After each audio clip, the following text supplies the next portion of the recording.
Hey everyone, Nathan Rose here, coming to you from Graz in Austria for the final time because my classical over-the-board tournament is finished now. I've played the final game, which we're going to take a look at today. Another crazy game, just insane, as we'll see in a moment. But first of all, if you're not already subscribed to the channel, please hit the subscribe button. I do a lot of different content on chess, including game reviews, but also tips on how to improve my favorite chess software and a lot more. So by subscribing, you won't miss out on any of the great stuff that I've got coming up. I promised that I'd provide some more information about the playing venue. So here's the room that I've been playing in over the last week. As you can see, there's a lot of chessboards there, and you can get up, walk around, check out the other games if you need a break from your own game. And then there's another room which is even larger, with even more chess being played. I think overall there must be close to 500 people taking part at this tournament. So a really big one. And also there's a room where there's chess books for sale, a big selection as you can see. I was tempted to buy a couple of them, but I decided in the end that I need to finish the chess books which I already own before buying more of them. Maybe a feeling that a lot of you can share. So for the final round game, I'm playing someone rated 1948, which is almost 200 points above me, and I've got the white pieces. So it starts out with an Alyakin's defense. This is different from what I had seen him play in the past in the database, but it was pretty clear from early on that my opponent had come very well prepared for this game. As the moves progress, we get this variation with g6. So black is planning to play bishop to g7 and develop this way. So I put some pressure on the knight. The knight wins the tempo back. I move back and bishop g7. And now I play this rather superficial looking move, knight to g5. This actually has more of a threat than it looks like. I mean, the obvious threat, of course, is to take on f7 with the knight, forking the queen and rook. But the most natural reply to castle actually runs into e6 here. The thing is that black can't really take this, because if you do take it, then you've got this check. You can't take back with the bishop. If you took with the bishop, then that would be a fork of the rook and the queen. And if you instead, after this check, move the king out of the way, the idea is not to come in with the natural looking knight to f7, because you can take the rook, but after that the bishop actually gets trapped. Instead, the idea is to play h4.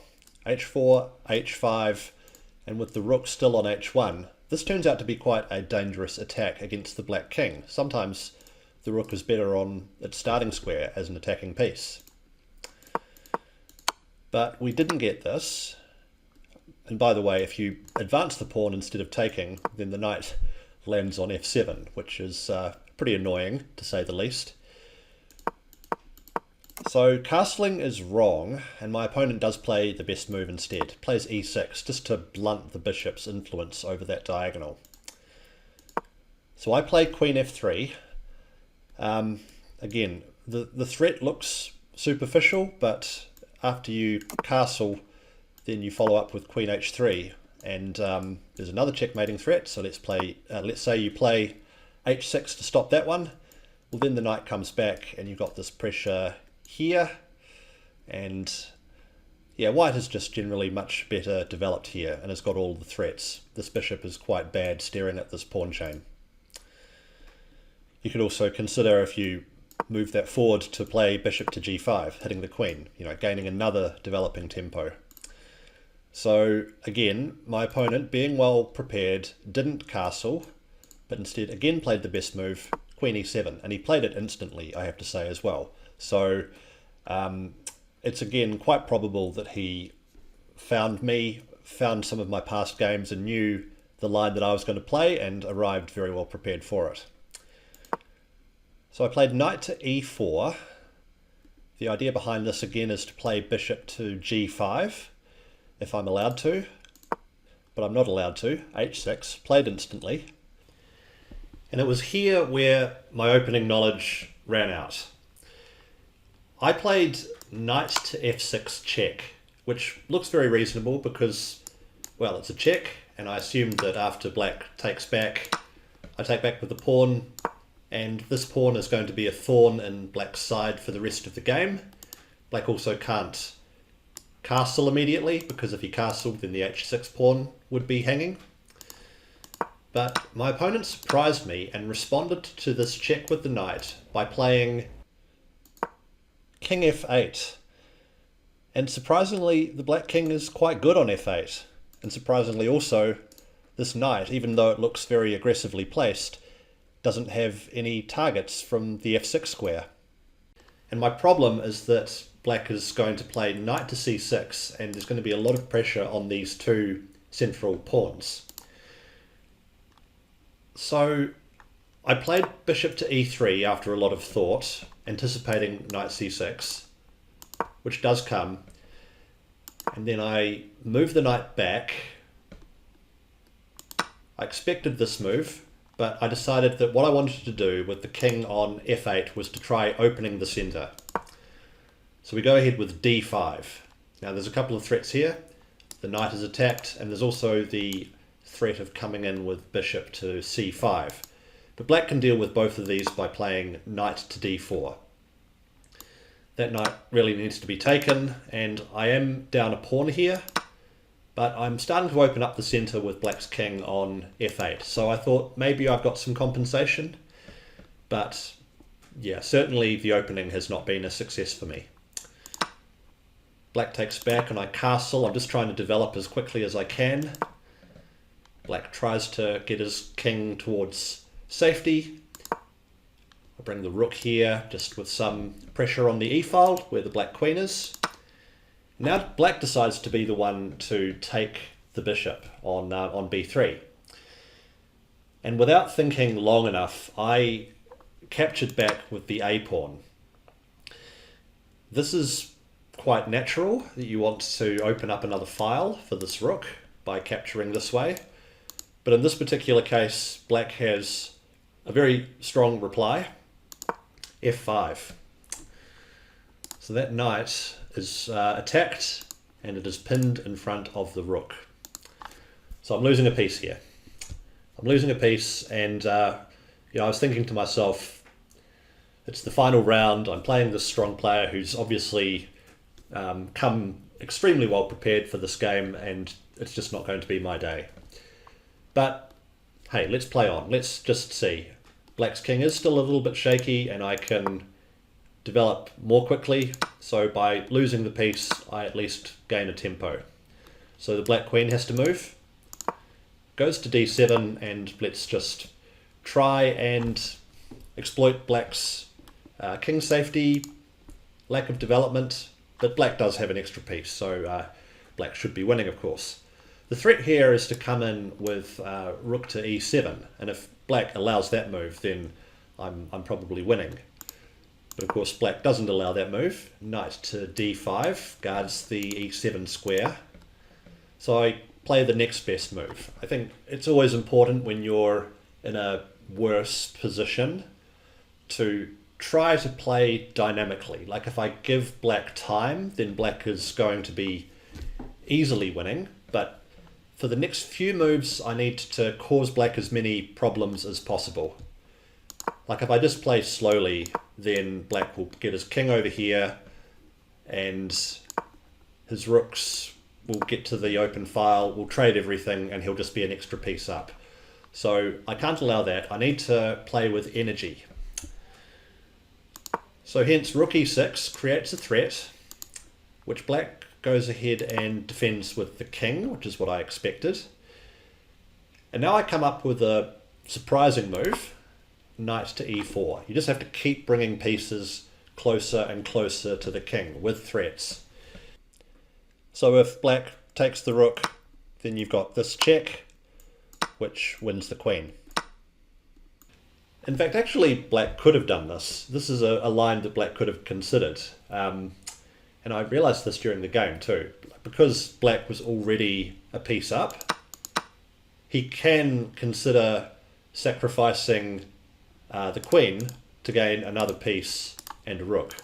So like in the final count of material, so we've got one rook each, so that's equal. But for my queen, he's got a rook, a bishop, and a knight, which is too much material for the queen. So this actually was one way that black could have considered playing.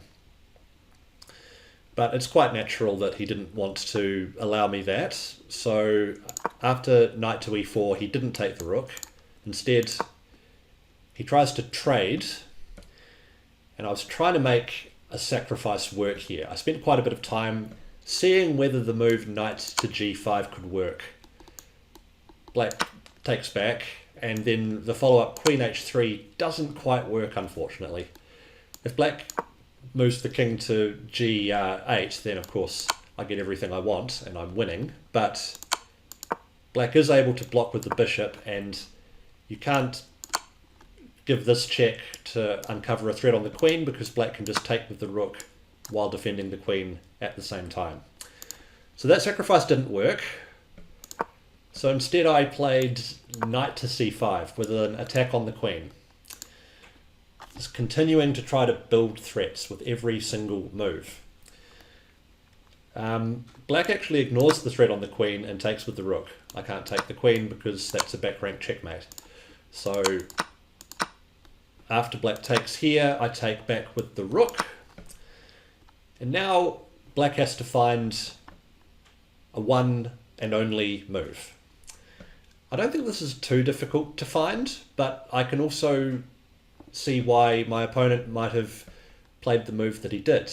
The best move here is queen to d8, which keeps defense of the knight. But the thing is, I think my opponent didn't want me to play queen f7. That's what he was afraid of. But he can actually deal with this threat by playing queen to g5 now. And everything's defended. This pawn is defended by the queen, the knight's okay, and I think black is going to go on to win this game. But you have to find all of that. And what black played instead was queen b5. This looks clever because he's giving up the knight but planning to win it back with b6, right? Attacking the knight, which is pinned in front of the queen. But here I can play queen e4, and it's different this time because now you can't take the knight because you actually get a position where black has to give up the queen. And now white's winning. So yeah, I think one of the morals of the story here is that if you play energetic moves, like if we just go back some way, so after knight e4, that's a move which has a tactical point to it. Black didn't want to take this rook because of that check. And then here, again, I'm causing my opponent a problem. I'm giving him tough assignments to solve. And he dealt with a few of them well, but eventually, even this 1900 opponent made a mistake. So I did take the knight, and I think now he realized that he can't do his plan. He can't play b6. So he plays rook to e8, and I've won the piece back, right? He didn't take the knight, so yeah, material is equal again. So I take the rook, and I play knight to e6. This knight looks quite aggressive here, and also it blocks the e file. Got to worry about back rank mate still. So knight to e6 has some ideas that if I can play a move that gets my king an escape square, so I don't have to worry about back rank mate anymore, I can consider playing knight takes bishop, and then once the king takes, then take this pawn. This pawn's a little bit vulnerable. Okay, so we get a couple more moves, and I do create this escape square, so the knight can now move without getting back rank checkmated. the queen gets hit, so I just move back. And now I go for knight to f4. The other thing about playing the move g3 is that I can play this backwards knight move while having the knight defended by this pawn. So, you know, here I was considering, do I want an endgame? If so, what type of endgame do I want? Like already here I could take this, black takes back, and play the queen endgame, but I felt that this might still be a bit better for black. I'm the one with double pawns here, and yeah, it's not too certain how this one would play out. Queen endgames are very annoying, and you can easily lose a position like this, even though it's objectively drawn. So I decided to keep the knight on the board, and I was thinking with the move knight f4 that maybe the queen trade would be quite good for me. Again, it's hard to evaluate exactly, but if I'm facing some king safety trouble, then I can at least consider playing queen to e6, and then we'll play an endgame with a bishop versus a knight. So I've got that option, but now black plays a6. I don't really get this move. Maybe he's just trying to get his pawns moving forward by looking to play b5 next. But actually, this is already now winning for me after my next move, queen to f7.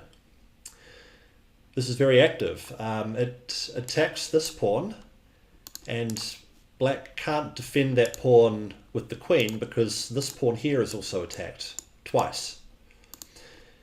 So black understandably moves that pawn out of the way, but this is another move which now allows me to play something even stronger. Knight to e6.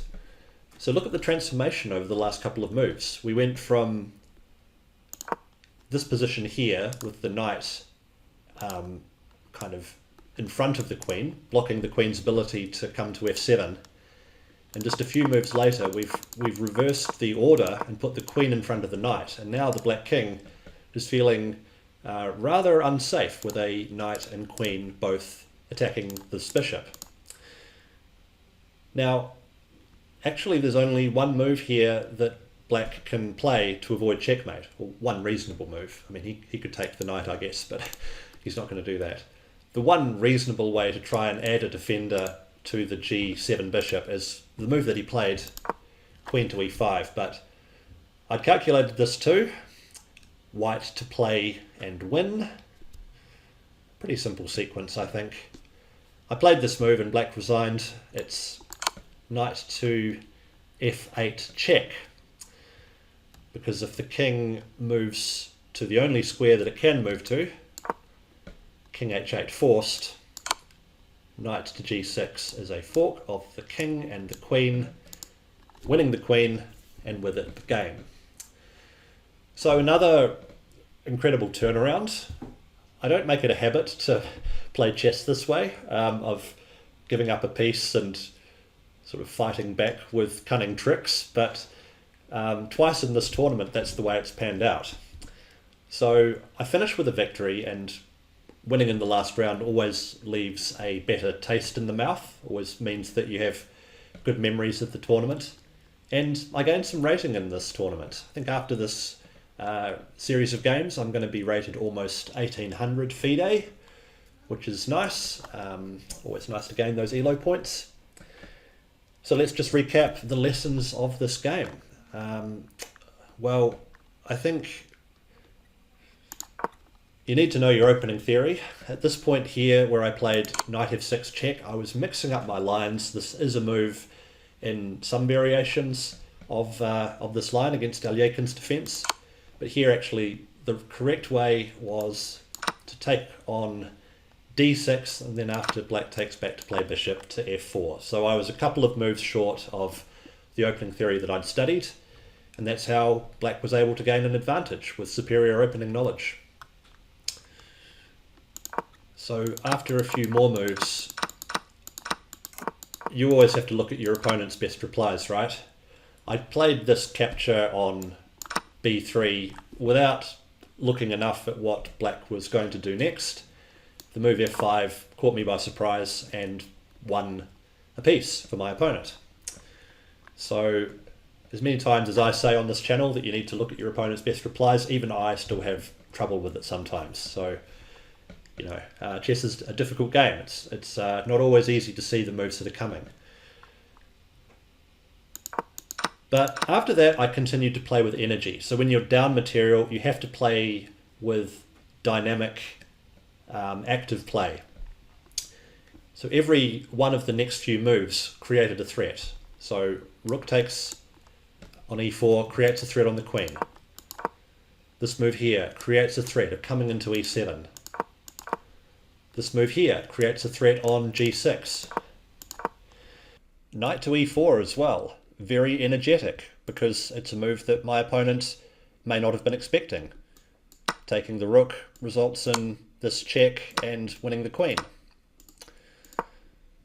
And then my next move as well, it's creating a threat. So I'm continuing to produce problems for my opponent to solve, and eventually he gets one wrong, I win back the piece, and not only have I equalized the game, but I actually go on to win the game from being a piece down. So I hope you enjoyed that video, and I hope you've enjoyed this entire series of my OTB chess tournament. If you've appreciated my efforts over the last few days, it'd really mean a lot to me if you would leave a like down below, subscribe to the channel if you want more videos like this one, and drop a comment of what you thought of this game. That's all from me then. I'm Nathan Rose. Thanks for watching. Danke and schönen Tag. Thanks and have a great day.